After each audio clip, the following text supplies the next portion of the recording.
is funded by viewers like you. Support our independent journalism at patreon.com/narrative.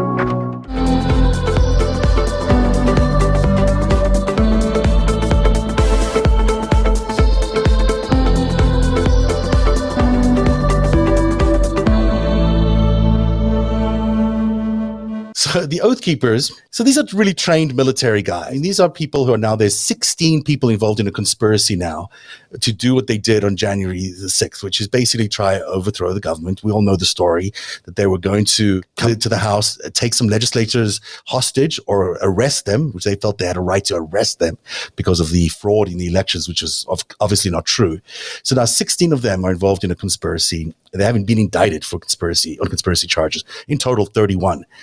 Some of the details in the latest indictment are stunning, and the most stunning to me is that I don't remember exactly where it was, but within a mile or 2 miles away from where they were, they had a staging facility with weapons ready to go, like big, solid weapons. If they were going to be able to take over the legislature, and if there was going to be the Insurrection Act was going to be invoked by Trump, they were going to send in reinforcements with big arms to keep that place secure. They were not far away. So when Republicans, dare say that this is just like tourists traveling a regular day with tourists in the legislature, that this is just people visiting the House, it is not anything like that. And clearly you can see from this picture here, you can't see very clearly, but these guys are all in military gear. They're all completely geared up. They're in constant communication with each other. And now we find out that they had a full second plan of reinforcements with weapons ready to come in. Yeah, they had tactical support, and they also had intelligence. There was another group of men that were spotted near the Iwo Jima Memorial, which is just across the river in Virginia. Yeah. And they'd been called in. Like several calls came into the local PD that afternoon or that morning saying, hey, there's 8 guys, and they have like earpieces, and they have big antennas and communication equipment out in the back of this truck, and they're doing something suspicious. Right. They raised the suspicions of enough people that it got several calls, and then they took off at a certain point in the afternoon. But that's tactical support. Now, these are trained military operatives. Clearly, it was a military operation. Underneath, it had the skeleton and the bones of a military. Sure. Like who shows up at a protest, or a rally with a helmet? It's really, you've got this cover of all these people as well. You've got these innocent people that are just there maybe to support the president, to visit, and have a political rally. But within that, you've got perfect cover because no one's going to want to shoot all these people necessarily. They're just there to protest. You can then hide a whole military operation inside of that pretty easily. There's so much confusion and thousands of people out there. And yet these guys went in with such intent to capture Pelosi, to capture Pence, to do the very worst that they could do, and stuff that they've been training for months. And there's just a lot of coordination. There's a lot of thinking that went into this. And I don't think we are even close to saying it's over. Yes, it happened on January the 6th. Yes, that ended. We were lucky to still have a democracy. But the more we hear from people like Michael Flynn or this Mooney guy or Matt Gaetz starting to stir up this arms talk, and even Donald Trump saying that he's going to get reinstated by August, the more I begin to fear that there's a recipe for disaster here. And we need to do something like right now, because we could wait a couple of months to see what it looks like, but we should do something right now. I mean, I feel like we're getting to the point where just sitting and waiting could be a dangerous thing to do, because we might get really surprised by what we find out they've been planning.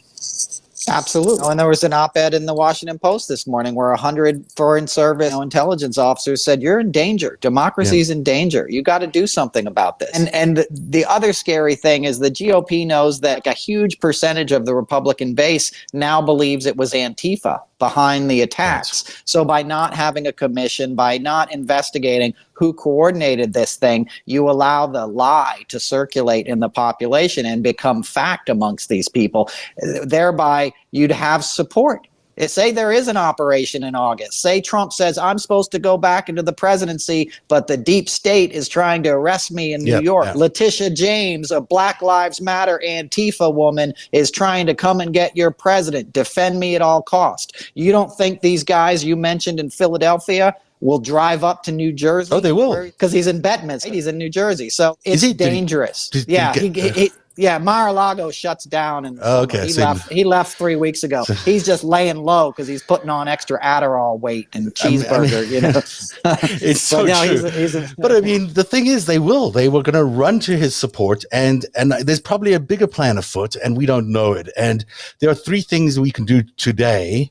And I think we have to do today. There's no reason, firstly, that people who support a coup should be allowed in the House or the Senate because the rules don't allow for it. The Constitution is pretty clear that if you are serving in those positions, your whole job, number one job is to affirm the Constitution. Any of this other stuff where you're inciting rebellion or a coup or overthrowing any government is not acceptable within that Constitution. It's not available to you over there. So you can't be serving in those positions if you don't affirm the Constitution. These guys are not affirming the Constitution. Not having an investigation into a coup attempt is akin to supporting a coup attempt. And that's not okay. The Constitution doesn't allow you that freedom as a member of the House or the Senate. You can be expelled for inciting a rebellion. It's part of the rules. It's happened many times, maybe not that many, maybe a handful of times in the House of Representatives, but it has happened. If you're inciting a rebellion, you can get expelled from the House and the Senate. And that could mean that you never run for office again. The second thing we need to do, in my opinion, is we have to get OANN and Newsmax and even Fox News, which are purveying foreign propaganda all day long. I mean, this is what they do all the time. They have no reason to be on the air. They have no right to be on the air. We don't allow foreign agents to come to America and set up their broadcasting networks and start doing propaganda for our enemies. We just don't do that. It's not legal. They need to register as part of FARA, or they're not allowed to do that. And even still, we should be able to tell the cable companies, you can't carry these things because they're hurting our country. That's where this propaganda is being spread on OANN and on Newsmax and on Fox. I mean, if you've spent any time watching OANN, you'll go crazy because it's not news. It's just conspiracy theory after conspiracy theory after conspiracy theory. And then finally, I just think that the move towards cutting down voter suppression and cutting down voter rights in all these states, that is something I think that we need to focus really clearly on. We are going to lose our democracy if these bills keep going through in all these state legislatures. There's just no ways we can survive as a democracy. That means a lot of activism on the ground, and there's great Democrats who are doing a lot of good things now in Texas. Everyone should follow their model, but we should do more of that in a more organized way on a state level, because that worries me that we're going to be stuck in that situation. But those 3 things, especially number 1 and number 2, I think we can do right away because those are existing rules. We just have to enact them. If Biden wants to call all the head of the cable companies and say, I don't know about these OANs and whatever, he can do that. He's allowed to. He's the president. He can say, I'd like you to take those off. They feel to us like they're foreign intelligence ops. I mean, maybe they'll ignore the president of the United States, but on the other hand, they might not because he does happen to have some influence in the FCC and elsewhere. I agree with you 100%. And that documentary, it's all OAN. Right. Or whatever it's called, OANN, whatever. They show them constantly. That's the basically official mouthpiece of QAnon. That's where a lot of this stuff is spread. And this stuff is a cancer. Now, it's a tumor that's metastasizing. This is spreading, and time is not on our side. It's the one thing I keep telling people, like, you don't have all this time to build a big case against Trump and all these lofty things. That worked in the old reality. This is the new reality where, like you said, you have members of Congress that are openly calling for secession and revolt. Marjorie Taylor Greene is hectoring Speaker Pelosi every single day. Lauren Boebert is picking up guns and posing with it. And, Matt Gaetz is calling for armed insurrection against social media companies and tech companies he doesn't like. It's spreading. The next election cycle, you'll have 20 more QAnon candidates. And God forbid they get elected. It's going to be too late. And I guess Pelosi didn't let them get away without certifying their seats or something. So they didn't have to do the oath when they all got to their seats, I guess, this year. I don't know why. They should be forced to do their oath. No one should be sitting in the House or the Senate without having taken their oath of office. And if they haven't, they should put a law in place right now that they have to do it right away. Because it's insane that they do it right at the top of every 2 years. They swear allegiance to the Constitution and to affirm the Constitution. That is, they do that for a reason. They do it because it's an oath It's a promise. It's part of the job description. So if people aren't doing it, then they feel like they don't have to do that in their jobs, when in fact the Constitution calls for them to do it. I get so frustrated by these obvious things where I'm like, oh my gosh, why aren't we doing some of these things? Because they're right in front of us. In 6 months from now, we'll regret not taking OAN off the air tonight. Yep. And we'll regret not insisting that every member of the House and every member of the Senate is forced to take an oath, and they cannot sit down in that House unless they take that oath, because we're going to be in trouble. You can feel the rumble of war, or at least armed insurrection, just everywhere around us. And I don't mean just be frightened by it, because I'm not really, at the end of the day, I think we'll overcome everything, but it's just, we can do better. We can be quicker, more determined, smarter about it, and we can get it all done sooner, I think. I agree. They're emboldened. They're emboldened every day. They're growing stronger.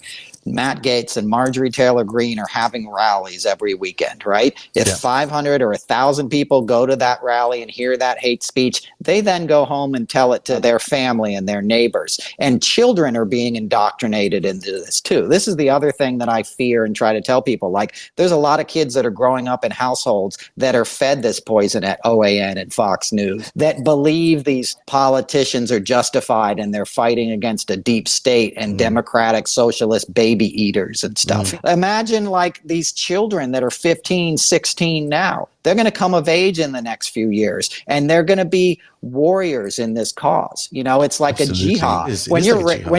Exactly. They're programmed into this stuff, and they see it on TV. Imagine a child seeing this official looking broadcast on TV saying these horrible things. Like, that works on these developing brains in ways that we haven't begun to see yet. So it really is a poison.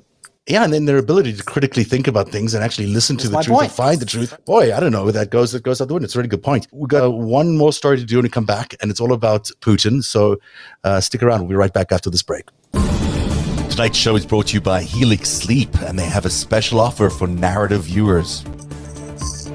I've heard it from so many people. The one thing that's changed since January is their sleep. Not waking up worrying about what the president might have done or said or tweeted makes the world of a difference. I don't think I had a good solid night's sleep in 4 years. And it wasn't only the president. My 10-year-old mattress, which started life as a 12-inch foam mattress, had shrunk to an 8-inch mattress, and getting out of bed was often more of a slide than a bounce. It was time for a new mattress. Helix Sleep has a quiz that takes just 2 minutes to complete and matches your body type and sleep preferences to the perfect mattress for you. Why would you buy a mattress made for somebody else? Changing the course of a country can take a village. Changing the course of your sleep takes a quiz. Helix is offering up to $200 off all mattress orders and 2 free pillows for our listeners at helixsleep.com/narrative. That's the way we spell narrative, Narativ. That's helixsleep.com/narrative for up to $200 off and 2 free pillows just for you. I was going to find the dancing cows, but I can't find them. I was trying hard to find them. Next time you're going to get dancing cows. So coming soon, June 16th, these two gentlemen, Joe Biden and Vladimir Putin, are going to get face-to-face in Geneva. I'm calling it the Shakedown in Geneva because that is what it feels like to me. God bless Joe Biden for being able to stomach going there, because it's going to be awful. I mean, there's nothing good that can come out of that meeting. Now, they've said they're not doing this as a reward. They're doing it as they need to go and talk to him, which scares me that they need to go and talk to him. Does he have some hold over us that he's forcing us to go there, or is there some imminent threat? Clearly, the answer to that is yes and yes. We're going into Putin's foreign secretary Lavrov was saying the signals coming out of this meeting are going to be tough for Americans to hear.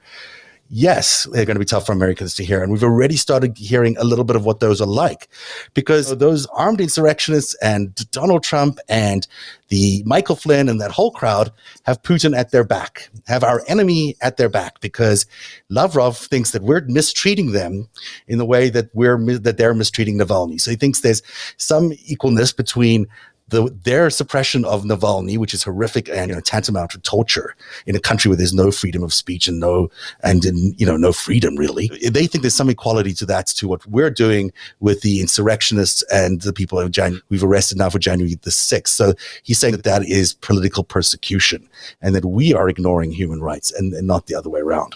So you can get a sense of what's coming on in Geneva. It's not going to be pretty.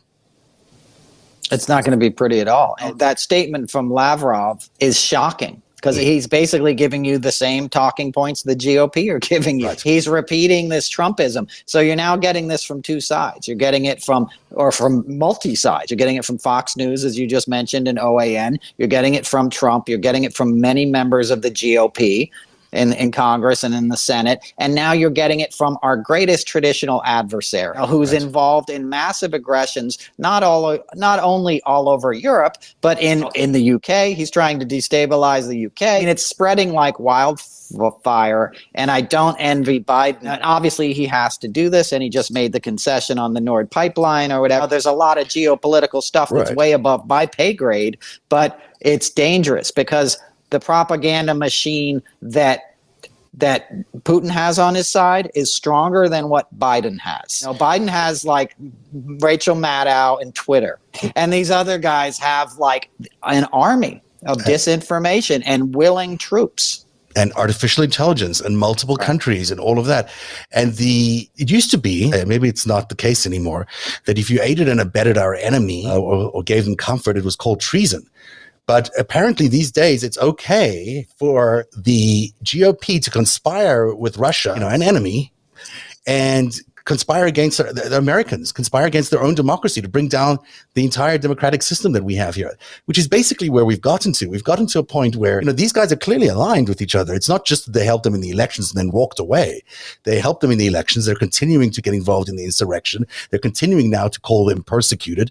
This is going to be that Donald Trump's potential jail term and these indictments that are being put out against these people on January the 6th, that is even coming up at a meeting in a way they intend to bring it up, that we're persecuting them after they invaded America, after they assaulted the American democracy. And it's the height of cheek. And that's why I don't think there's any purpose in Joe Biden going there. Clearly, he has to go. So he's going to do it. And he's going to do what he always does, which is try to be a great statesman.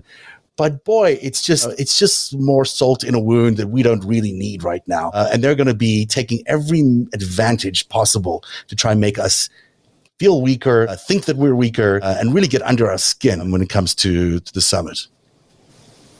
Absolutely. And it shows you how broken we are after the Trump years. That that his grievance is still being aired, that those words are going to be on the lips of the Russian president when he meets our president. It's like I always tell people, I hate to bring it all back to Trump, but he's still there with you. The things that he put in place are still very active, and it doesn't get better when he leaves. Look at Atlantic City is a broken place now. There's a lot of good people who live there and they're trying to get back, but he left it worse than he found it. And that's what he did with our international relations. That's what he did on the global scene. That's what he's done domestically. And the fires he lit are burning. They're not only burning, they're like 1,000 other little fires. We're still in that same operation.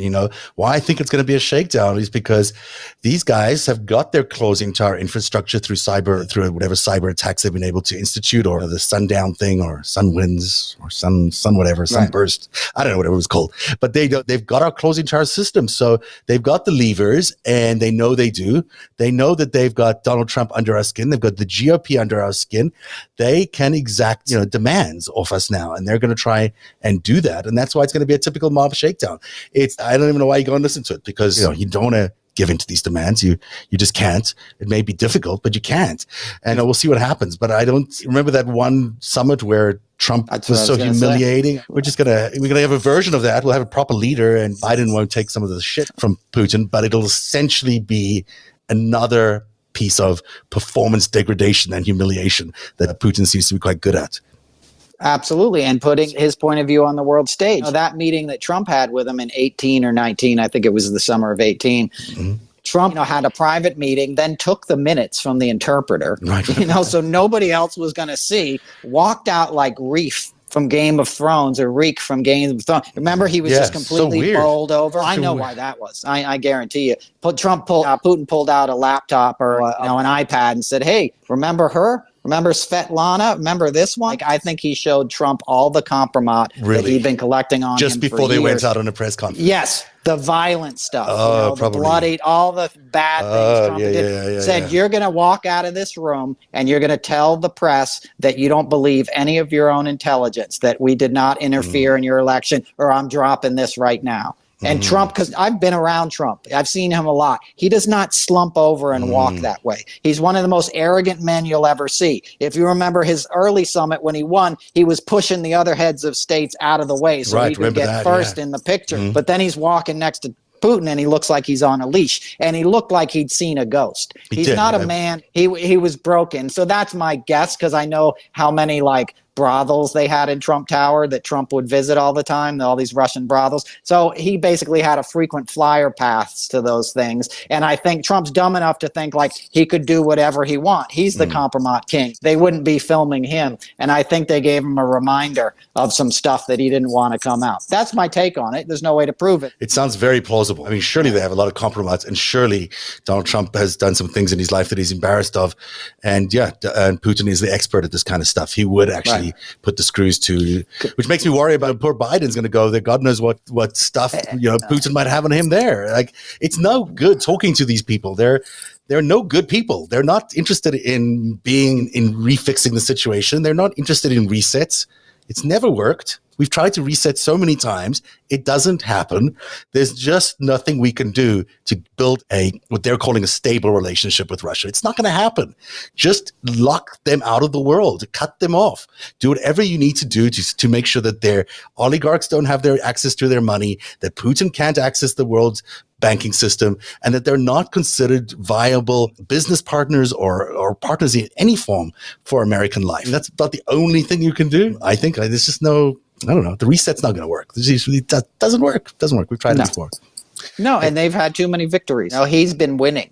Putin has been winning the battles recently. I know, and it's because we've been so lackadaisical about these things. We're like, we'll try one more time. And how many times? Remember the humiliating thing with Hillary with that reset button? And they just laughed because it was funny, but it was also just, they don't think like that. They don't think that you can just, let's be friends now. They've never.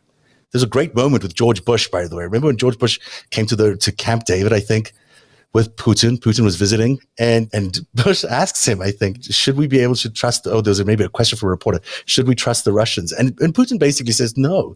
Putin says, don't trust us. You're crazy to trust us.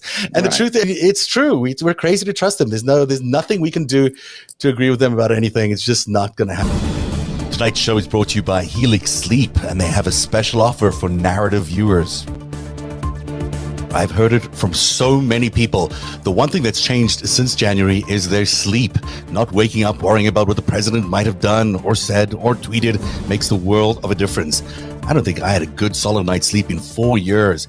And it wasn't only the president.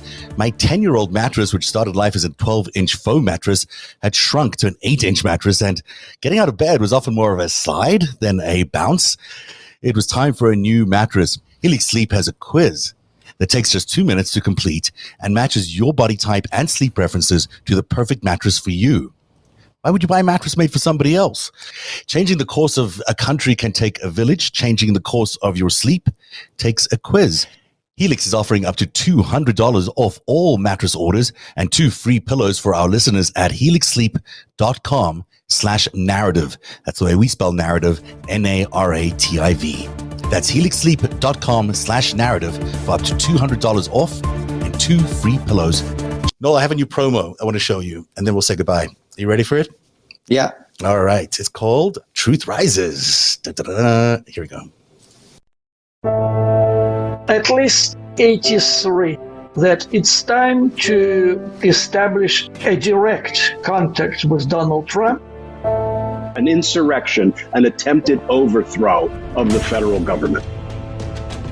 Accidental leak, non-intentional, of a laboratory that was doing research on these viruses. The vast majority of those people never imagined for one moment they were effectively participating in the concealment of child abuse, but they did. Rudy is probably in violation of a FARA law. Sleeping around is not a crime. He made sure these girls were underage. So there you go. Nice. I wanted to show it. It's nice. It's interesting, right? Yeah. A lot of things we found out here on Narativ over the last couple of 4 years now that it's like stunning when you look back at them. But the one thing I wanted to talk to you about specifically is the return of this Wuhan lab leak theory. Which, we had Prof. Petrovsky from Adelaide on the show with Nina Burley a few weeks ago, and we talked about the lab leak theory, and he was, I thought, incredibly convincing. And I've subsequently, kept in touch with him, looked at his study again. I think the thing that people don't realize about the lab leak theory is that it's not just the circumstantial stuff. It's not just they happen to have the viruses there and there's 3 workers got sick there. It's just that there's no other plausible scientific reason for it to have emerged from anywhere else. It's just the science is actually there around the lab leak theory. And I don't think people have had a chance yet to see all that science. And once they do, I think it's overwhelmingly convincing that there's no other possibility that it came from nature. No other animal has ever been identified as the animal from which it originated from. And so where did it come from? It must have come from this lab leak. And the other thing I will say, just to wrap this up a little bit, is the people are still arguing in favor of the natural theory. And there are many of them. Most virologists in the world are still saying it came from a natural source, it came from a natural source. All of them are also saying, we believe the Chinese. We believe that the Chinese data that they gave us is absolutely accurate. And we know that's not true. We know that China was involved in quite a big, Beijing at least, was involved in quite a big cover-up, the regime there in the early stages of the virus, that they did not, in fact, provide any of the real information in the early stages. So that is to say that we can't be accepting their data as being absolutely accurate. We can't just say, because our Chinese associate scientists have said this, then it must be true. We have to walk into these things with a little bit of skepticism. So I don't know where your head is at on that. I'm still, firmly on the lab leak theory part. Where are you? It's out of my wheelhouse by about 1,000 yards. But I will say that it's too bad that so much of that investigation and those theories are being co-opted by the right. Jim Jordan tweeted about it again today, that it's the China virus. It was this Wuhan leak. Oh, it's terrible. And it's horrible because they turned it into this anti-Asian rhetoric, because that's what Trump and these guys do. They exploit everything. I think we will find out the truth. There's obviously enough level-headed people looking into it that it shouldn't be dismissed outright as a conspiracy theory. But the more that the right weaponizes it and uses it as a cudgel to bludgeon people with their sort of ethnocentric message and anti-Asian, then we'll get farther from the truth, because it becomes a third rail that nobody wants to touch. Absolutely. And Nina Burley's book was incredible. I read her book. Read it like a page turner. There's something. We don't know definitively where it did come from. Ultimately, in the present day, it doesn't matter 100% because we got the effects either way. It came from somewhere and it killed a lot of people. But if you figure out the origins, you can prevent it from happening next time. It's obviously, talk about a commission. That's something we need a big international commission looking into. Like anything. No, exactly. The one thing that I should underline is when people talk about the lab leak theory, no one is saying it's a bioweapon.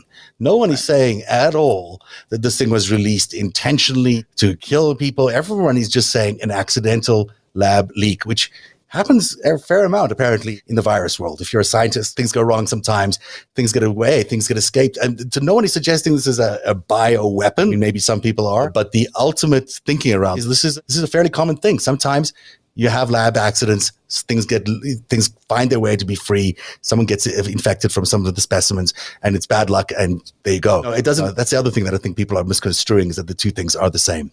We were going to talk about Oprah. We never got a chance to talk about Oprah, so I'll have to wait till another day.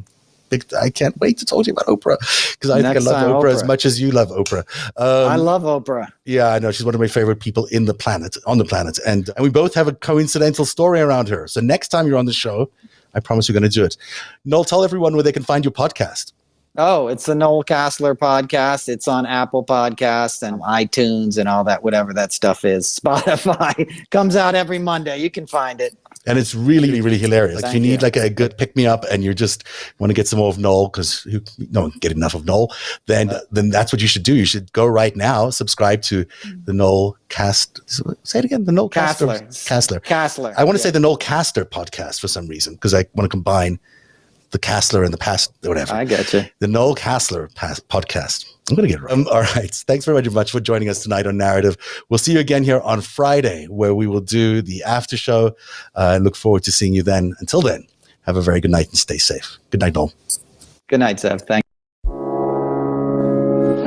Narativ is funded by viewers like you. Support our independent journalism at patreon.com/narrative.